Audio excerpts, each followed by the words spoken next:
afternoon and welcome to the Women's Power Hour show.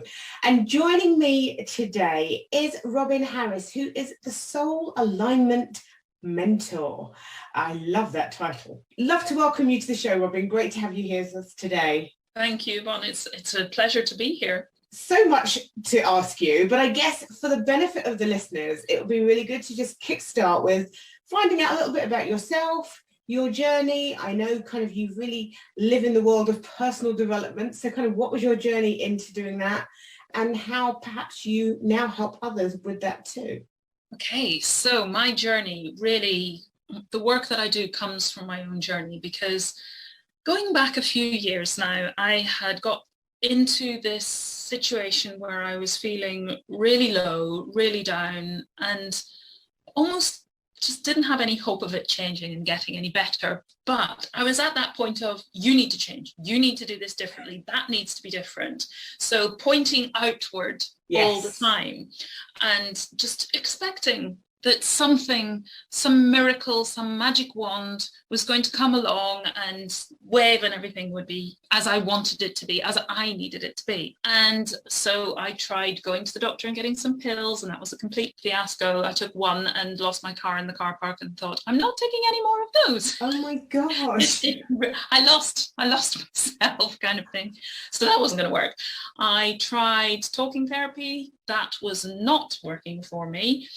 And I spoke with friends and they were very sympathetic, but that actually irritated me because I didn't want sympathy just from my side. I knew that there was more than one side to the story. Yes. So I thought, none of this is working.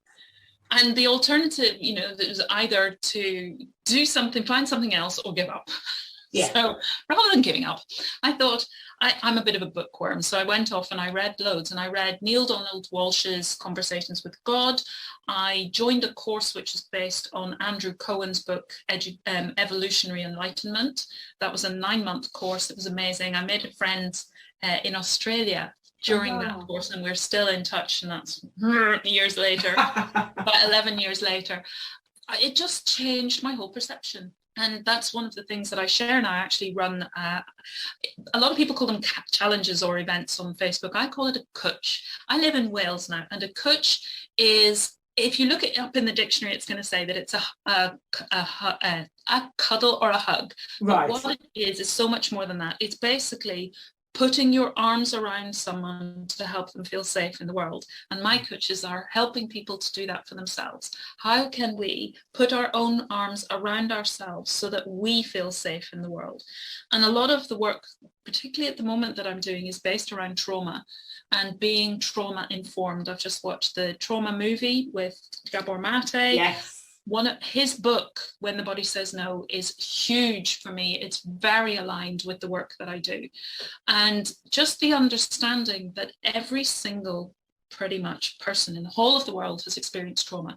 And when we talk about trauma in this sense, it's not just the big T traumas. So you don't have to have gone through like your parents getting divorced or yourself getting divorced or an accident or any of those big life events. It can be the little things. Yes. So particularly my generation growing up, where the teaching of the time was that you left your baby. If your baby was crying, they had to learn to cope with that themselves. Indeed. And you fed on the hour every 4 hours or whatever it was.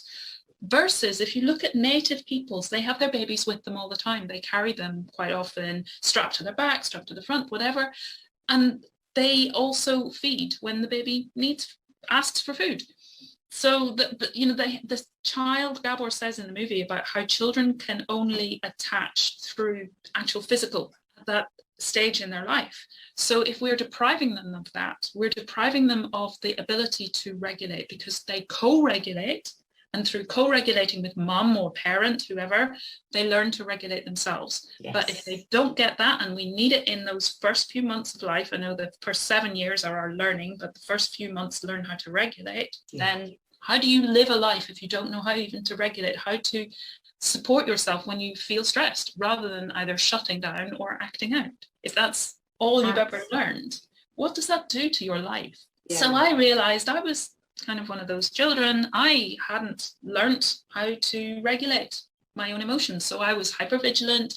I was quite reactive. I was expecting somebody out there to do it rather than me knowing that I had the tools and the resources within myself to do it. But with all of this reading and exploration that I was doing, I started to realize the only person who can make a change in my life is me. And initially that was damn scary because it's huge. And I as well have realized that we think of our problems as being huge. So we think that the response, the way of sorting them out and addressing them is going to be huge and complicated and difficult and impossible.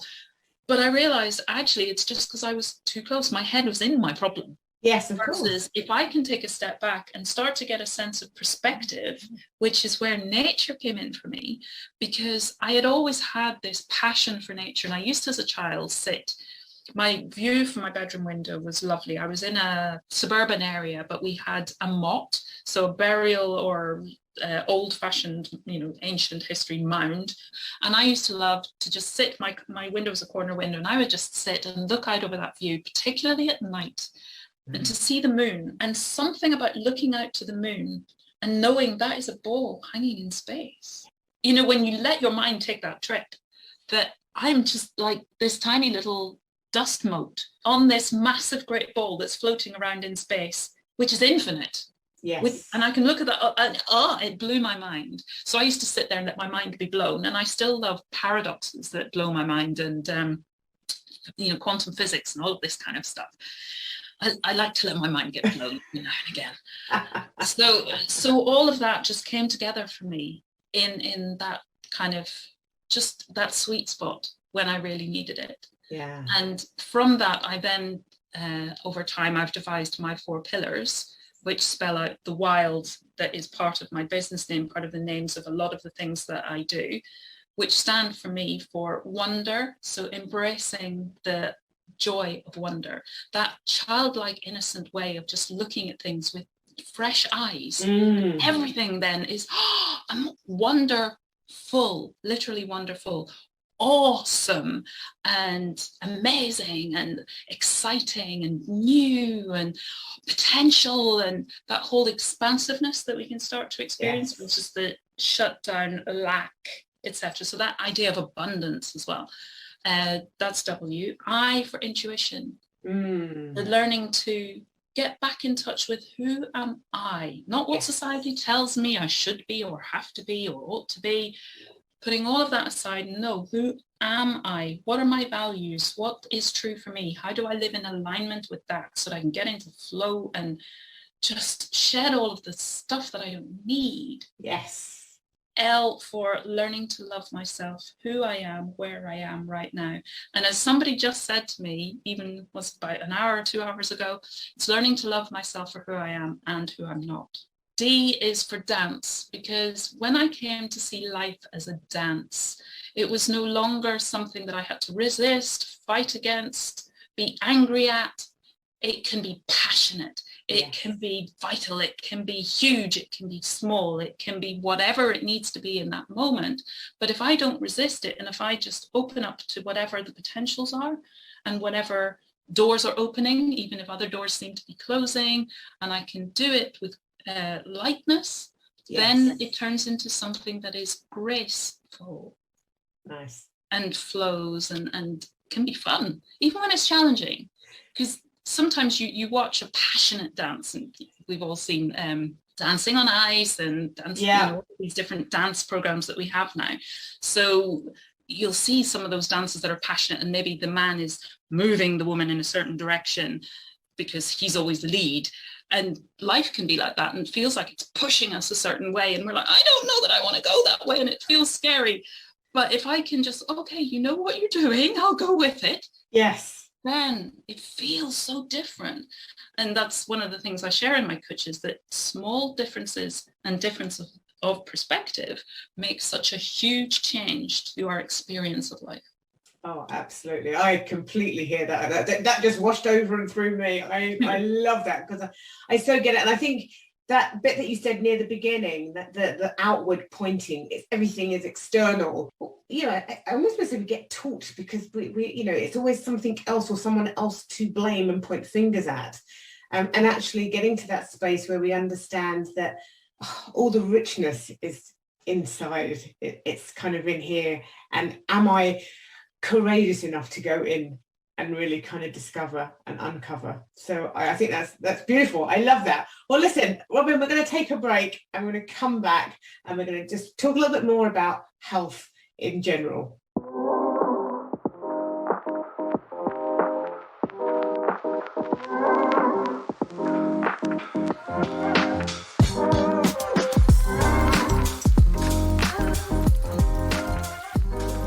Well, we are back, and with me is Robyn Harris, Soul Alignment Mentor. If you missed the beginning, you're going to need to go to the replay when it's up and hear it, because it's very passionate and very full, and there's some really informative stuff there that you are going to want to absorb.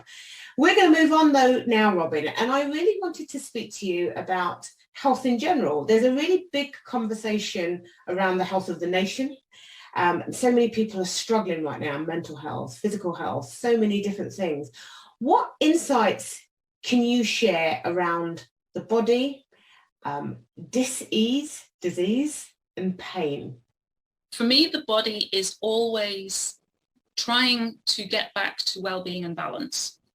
But if there's something that's in the way of that, so whether that's our internal environment, our thoughts, our inner critic, our beliefs, and these can be subconscious thoughts and beliefs as well, not just what that inner voice. It might also be something even deeper than that, and something that can come from our childhood or from our parents or caregivers, teachers, mentors, these people that we've grown up with, who we just absorb, because in those first 7 years of life, we just take things on. We don't filter them. We don't say that works for me and that doesn't. We just take it all on board.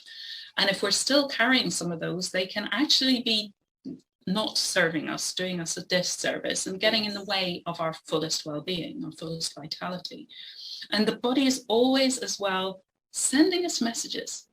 So those messages can be in dis-ease, so pain, discomfort, stiffness, or the other things that we call symptoms. So whether that's skin condition, skin rash, or that we have an ache and a pain, or whatever that might be, or maybe even a condition that's got a label.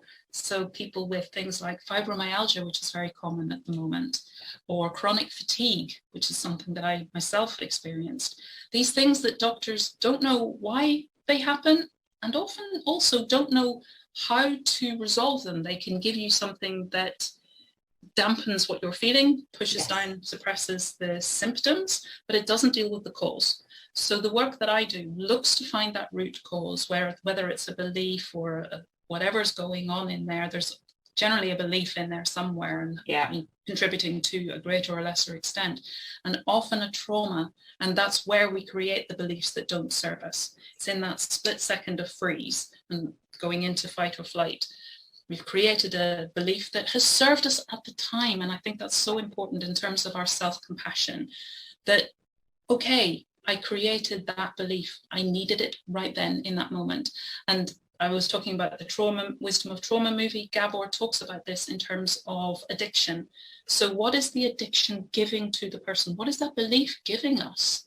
Why did we need it? And how can we then reframe that, turn it around, make it into something that supports us now, that supports us towards the life we want to lead, because it's actually getting in the way of our well-being and our most expansive, most vital self. The moment of trauma may have passed, but if we're still carrying that, it's not working. Yeah, absolutely. I've seen the movie and absolutely fantastic. I think I've watched it maybe 3 times now, because you just want to, and each time I've watched it, I've absorbed something else that I've kind of missed the previous time. And so true. And I think that word that you use there, compassion, because for me, that's such an important word, self-compassion and compassion for others. But stop holding everything against ourselves, because most of the things that we have said or we did or served us in a moment, but it was a moment. And now we're living in a different moment, and just being able to know that, okay, so now it's time to say things differently, do things differently. Yeah, that speaks hugely, both into my thinking and the work that I do, and definitely the work that you do. So what do you think are some of the potential solutions for, because there are some people out there crying for help, literally, and not knowing where to go. And as you said, GPs don't always really know what to do. Where do these people go? How do we help them? GPs are wonderful. The NHS is wonderful, and they do amazing, amazing work, but they are overstretched, and they are working from the principles and the ethos that they've been taught. And some things have kind of moved on from there, like the idea of we're not mechanical beings, we are mind, body and soul. So when we talk about well-being, for me, there isn't a physical well-being separate from a mental well-being. To me, they're one and the same. The physical well-being is probably a manifestation of our mental well-being, and vice versa, the other. Yeah. So in terms of where people can go, it's about finding what resonates for you, I think, in the position, the situation that you find yourself in right now. So look around, and also feel free to kind of interview people that you maybe come across. So put the feelers out as to what you're looking for and go with what resonates for you. And when you find a few people, maybe looking for ideas on Facebook or LinkedIn or wherever, putting out those sort of searches, or ask for friends' recommendations. Another great way to find people that you feel you can start to trust, because you get a sense for who they are and how they work. Don't jump straight in unless you really just feel you've got it right away. If you're still, even though you've got a short list, then start to interview people. So have a phone call with them, have a quick Zoom call with them. But, people who are working in this field quite often will offer that sort of thing, so that you get a chance, because it's for both sides. It's for the person who's looking for the support and the person who's giving the support, to make sure that they're both feeling, yeah, this can really work for us. Absolutely. And then let's take it from there. So, and don't feel that once you've made a decision, you're stuck to that. Hopefully people will be understanding that if in the first session you can really tell that it's not going right, but at the same time, know that the first session is not going to be smoothness and wonderful and light. There will be some things that you're going to have to explore. Yes. So being able to tell what discomfort in this session is because that's my stuff and I'm working on my stuff, and working on my stuff is challenging, versus, no, me and this therapist don't get on. So being able to judge that, and to listen to the therapist as well. If you can really trust them, then they should be able to guide you in that too. Yeah, absolutely. And I think also one of the great things about doing just that, as you said, is kind of reaching out and searching and exploring who's out there and who can help, is that if you hit across somebody who is really caring about what they do, that even when they know they're not the right fit, chances are they'll be able to signpost you to somebody who is, to kind of get you what you need. And I think that is really, really valuable. Yeah, love that. And there are so many different approaches. So my approach is to go within and to connect with your own nature through nature. Yes. So through the great outdoors. I also work with animals. So if you're an animal lover and a nature lover, somebody like me might be good for you. Yeah. But if you are, say, like my husband is an engineer and he loves mechanical things. Yes. And I know a fantastic coach who works with men in the majority. He works with some women as well, but he's mostly very, very male focused and masculine in his work, and he's amazing. So somebody like him would probably be much better for my husband. But it really is just look out there. There are so many options these days. And also we're not limited to our locality anymore, because we can work on Zoom. Exactly. So if you're not particularly wanting face-to-face work, a lot of mine obviously being out in nature, that is nice if we can do it. But if you're happy to work online, then you can go anywhere in the world. Indeed. And have any selection of what feels right for you. Yes. In your heart and your soul. Yeah, absolutely. And be open to exploring and trying different things out. I think that's also such a valid thing to do. Excellent. Okay, Robyn, let's have another little break. And when we come back, I want to pick up on the fact that you work with people and animals. I think that's a really interesting avenue. So we'll come back to that.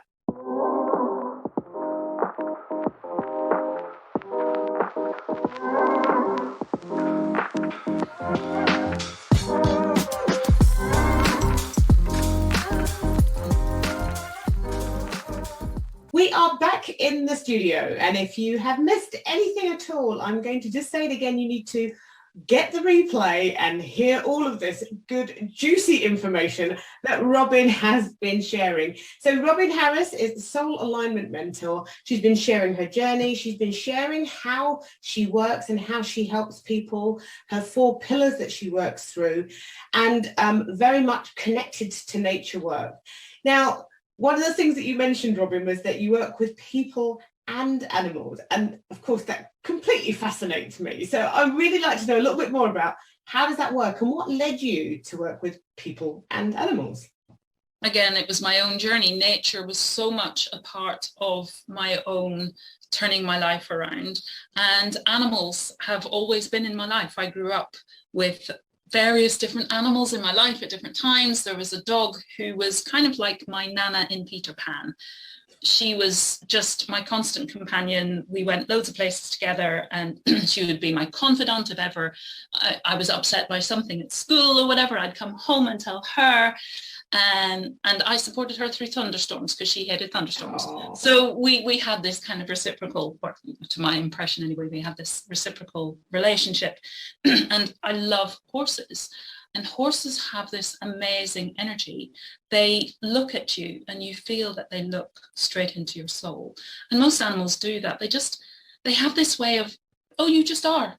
And I just accept you as who you are. Whereas out in the world as human beings, we quite often feel judged and all of that kind of thing. And particularly now with social media, there's an awful lot of stuff that goes on that's really not very nice and not a nice energy or a vibe to be in. So it can be a real relief to take a step back from that, go out into nature and spend time with just the greenery or with animals where we just feel so accepted. Yes. So with the work that I do, I work both with animals, for the animals, sort of with animals, but also I have 2 horses here so that people have the option of coming and spending time in that energy.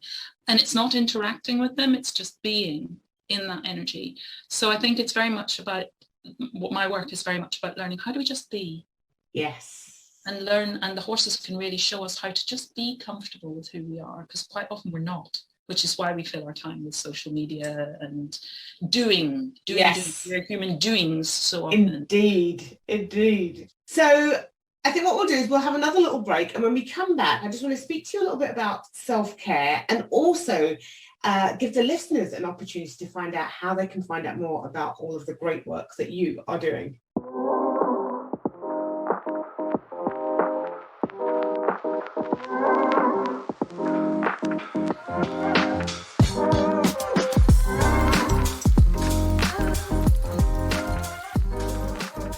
So welcome back, and Robyn Harris, Soul Alignment Mentor, has been sharing great wisdom and insights with us around health, around her 4 pillars, her approach that she uses when working with clients, and really about the inclusion of nature and animals in her work, which is just fascinating. I just love that element.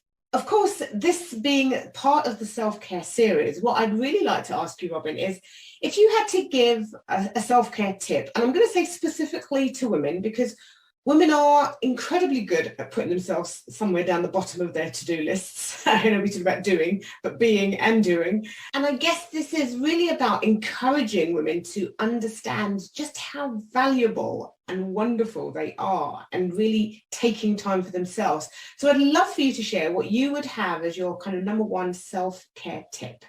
I think you've probably touched on it, that self-care should be a priority, that it's not selfish, that giving to ourselves is the best thing we can do for not only ourselves, but for everybody that we come into contact with, because it means that we can bring our most and our best self to whatever situation we're in, but also we're role modeling, this is a good thing to do. Yes. So, if you've got children or you're in a mentoring role of any kind, then, or just anybody looks up to you. And most of us probably have somebody who looks up to us in some way, even just because they're younger and they're just looking for, how do you do this? What's a good way to do this? How do I live my life?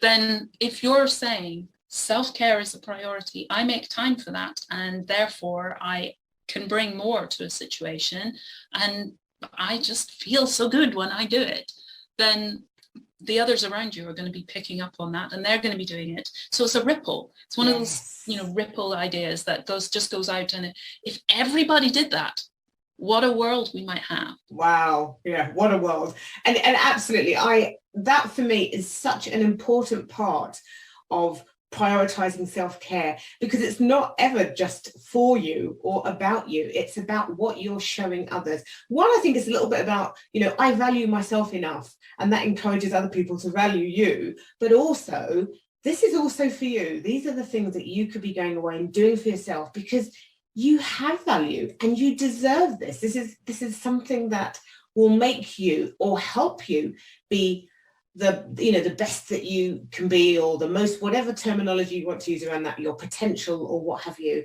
but it'll all feed into that. So I think that is just nail on the head self-care tip. Thank you, Robyn, for that one. Could I add another? Yes. Just to take out language that makes you feel small, and language that isn't really resonating and feeling true to who you really are. So the shoulds, the can'ts, the don'ts, anything that makes you feel smaller, as opposed to making you feel expansive and full of potential. Yes, yeah, because they're such restricting words, aren't they? They kind of cram you in, and then it's almost like guilt. That's where a lot of the guilt then comes up, because should, oh my gosh, I should have done that, oh my goodness, so absolutely, you're so right, that language is such an important thing.